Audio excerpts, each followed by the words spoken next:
पोचायचं होतं तिथं मी आता पोचलेलो आहे. तिथं मी पोचलोय.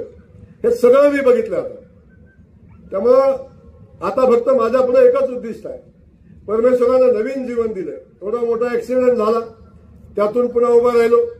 तेव्हाही कधी म्हणत होतं आता नीट चालल का नाही, नीट जमल का नाही, नीट बोलल का नाही, आता पहिल्यासारखं काम जमल का नाही. त्याच्यातही देवानं मला पुन्हा उभा केला. आज ताकदीनं तुमच्या सगळ्यांच्या पुढे उभा आहे. मग एवढ्या संकटातनं जेव्हा जयकुमार इथं येतो तेव्हा देवानं पण माझ्याकडून काही अपेक्षा ठेवलेल्या आहेत. देवाला पण माझ्याकडून काय करून घ्यायचंय आणि ते करून घेण्यासाठी परमेश्वर माझ्या पाठीशी उभा आहे. त्यामुळे मी एवढंच या ठिकाणी आपल्याला सांगेन, कुणी किती देव पाण्यात घालू द्या, पण जे उद्दिष्ट मला परमेश्वरानं, माझ्या पक्षानं, माझ्या नेत्या आदरणीय देवेंद्र फडणवीस साहेबांनी दिलेलं आहे, ते उद्दिष्ट पूर्ण झाल्याशिवाय जयकुमार गोरे थांबणार नाही. हे मात्र मी नक्की आपल्याला या निमित्तानं सांगतो. तर बाकीचं सगळं बाजूला ठेवा.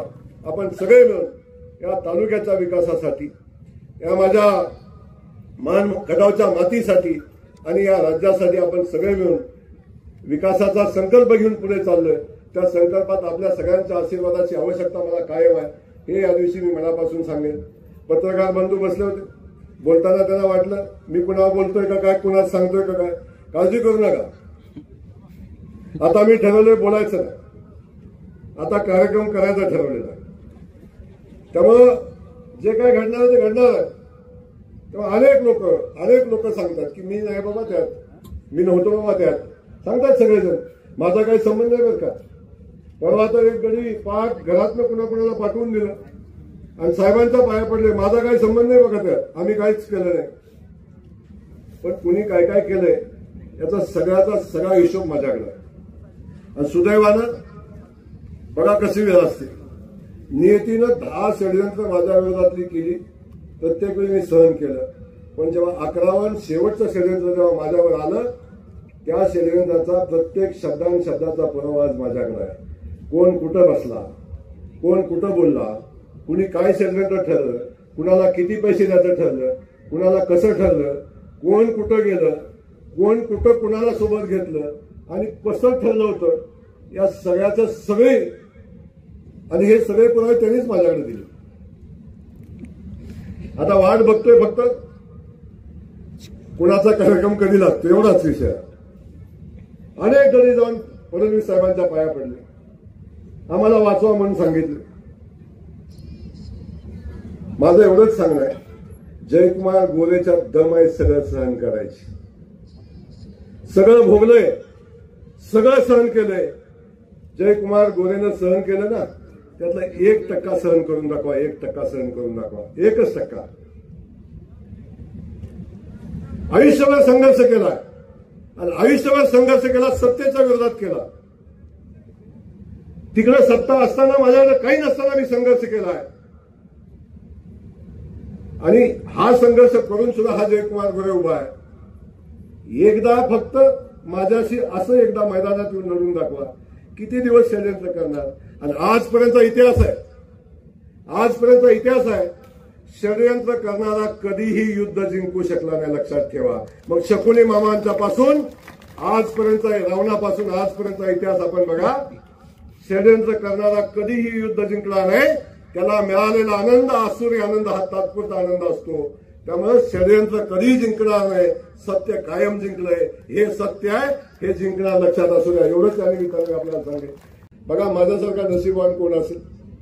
एक शेतकऱ्याचं पोरगं उठतं काय, 4 वेळा आमदार होतं काय, ग्रामविकास खात्याचा मंत्री होतं काय, आणि ज्या विठुरायाच्या पालखीचं दर्शन घ्यायला तडफडत असणारं पोरगं, ज्याला विठुरायाची पालखीपर्यंत पोचायला कधी मिळालं नव्हतं, पालखीला जायला कधी मिळालं नव्हतं, त्या पालखीचं नियोजन करण्याची जबाबदारी आता तुमच्या या जयकुमार गोरेवर आहे. उद्याच पालखीचं नियोजनाची बैठक आहे. त्यामुळं विठुरायाच्या नगरीची सेवा करायची संधी मला आहे. संपर्क मंत्री मी जिथून आहे. आई तुळजाभवानीचं मंदिर ज्या ठिकाणी आहे त्या भूमीचा मी संपर्क मंत्री आहे. त्या भूमीची सेवा करायची संधी मला आहे. अक्कलकोट इथंच आहे, अक्कलकोटच्या स्वामींची सेवा करायची संधी मला आहे. त्यामुळं आपण सगळेजण बघताय की आता मी सोलापूरचाही पालकमंत्री आहे. त्यामुळे एवढं सगळं पटापट मिळते माहिती नाही, पण मला किती मिळालं तुम्हाला माहिती आहे. या लोकांनी ठरवून ठेवलेलं आहे की याला आनंद होऊ द्यायचा नाही. मग निवडणूक जिंकायच्या आधी पण आणि निवडणूक जिंकल्यावर पण, मंत्री व्हायच्या अगोदर आणि मंत्री झाल्यावर पण, आणि शपथ घेतली की ह्याला कधी आनंदात ठेवायचा नाही. आणि देवाने ठरवलंय याला किती अडथळे आणले तरी अडथळे आणणाऱ्याच्या छाताला उभा राहून याला पुन्हा उभा करायचं आहे, हे परमेश्वराने ठरवलेलं आहे. तेव्हा असंख्य अडचणी आल्या, असंख्य माझ्यावर आरोप झाले, असंख्य ठिकाणी मला अडचणी आणण्याचा प्रयत्न केला. पण लोणार बाबाचे, माझ्या माय माऊलींचे, माझ्या बांधवांचे आशीर्वाद कायम माझ्या पाठीशी उभे राहिले. आणि सगळ्या संकटातनं मार्ग काढून जयकुमार गोरे सगळ्या संकटावर मात करून पुन्हा राज्याची सेवा करतोय. हे आपल्या सगळ्यांच्या आशीर्वादाने होतंय. त्यामुळे फरक पडत नाही डॉक्टर साहेब.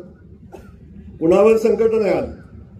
छत्रपती शिवाजी महाराजांच्यावर संकट आली, महात्मा फुलेंच्यावर संकट आली, अहिल्यादेवींच्यावर संकट आलं, सावित्रीबाई फुलेंच्यावर तर संकटाची मालिकाच होती, त्यांच्यावर संकट आली. ठीक आहे, मी त्यांच्या पायाची धूळ आहे, पण माझ्यावर असंख्य संकट आली. पण शेवटी हा पण छत्रपती शिवाजी महाराजांचा मावळा आहे. छत्रपती शिवाजी महाराजांच्या विचारानं पुढे चालणारा मावळा आहे. त्यामुळे अशा संकटाला आपण मी कधी भीक घालत नाही. आणि जे आपल्या ह्याच्यात आहे ना ते कुणी काढू शकत नाही. त्यामुळं असे असंख्य गडी आहेत की ज्यांना मी मंत्री झालो ना कधीच आवडलं नाही. आमदार झालेलं आवडत नव्हतं, मग मंत्री झाला तर विषय सोडून द्या. आणि त्याच्यापुढे सोलापूरचं पालकमंत्री झालं तर काय सांगू, नदीच्या कडेला पूजा घातल्या, काळ्या काळ्या भावल्या कुठं कुठं बांधल्या, पण ती पण जादू नाही चालली, ती पण जादू नाही चालली. आणि मग काहीच जमलं नाही म्हणून मायमाऊलीनं पुढे मध्ये घालायचा प्रयत्न केला. मायमाऊली ज्याच्यात दम आहे ना, ज्या मर्दाच्या औलादे असतात त्या मैदानात येऊन लढतात, आणि ज्यांच्यात दम नसतो ते षडयंत्र करतात. या षडयंत्र करणाऱ्या औलादी सुद्धा या महाराष्ट्राने बघितल्या आणि त्यांचं पितळ उघडं पडलं. आता काळजी करू नका, मी काय बोलणार नाही त्या विषयावर. लोणार बाबा बघून घेईल, शंभू महादेव बघून घेईल, सिद्धनाथ बघून घेईल, विठुराया बघून घेईल, मी काय त्याच्यावर जाणार नाही. आणि आता बघतोय असते असते सगळ्यांच्या. पण मी कायम सांगितलं की मी कुणाच्या वाटेला जात नाही, आपल्या वाटेला कुणी जायचं नाही. आणि आपल्या वाटेला गेला तर आपण सोडत नाही. अनेकांना वाटलं हे फक्त बोलतोय, पण मी तेही सांगितलं की 6 टप्प्यात आल्याशिवाय मी हात घालत नाही. मग वर्ष लागल, 2 वर्ष लागल, 3 वर्ष लागल. आता सगळे 6 टप्प्यात आहेत. आता सगळे 6 टप्प्यात आहेत.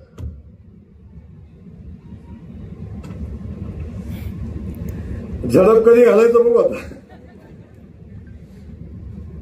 पण मला एवढंच सांगायचं, कधीच मी चुकीचं काय केलं नाही आणि मी कधी चुकीचं करणार. ज्या दिवशी ती वेळ त्या दिवशी राजकारण सोडून घरी बसेल, काय अडचण नाही. काय अगदी जेवढं सगळं मिळालंय मला आयुष्यात जे काय मिळवायचं होतं, जिथं पोचायचं होतं तिथं मी आता पोचलेलो आहे.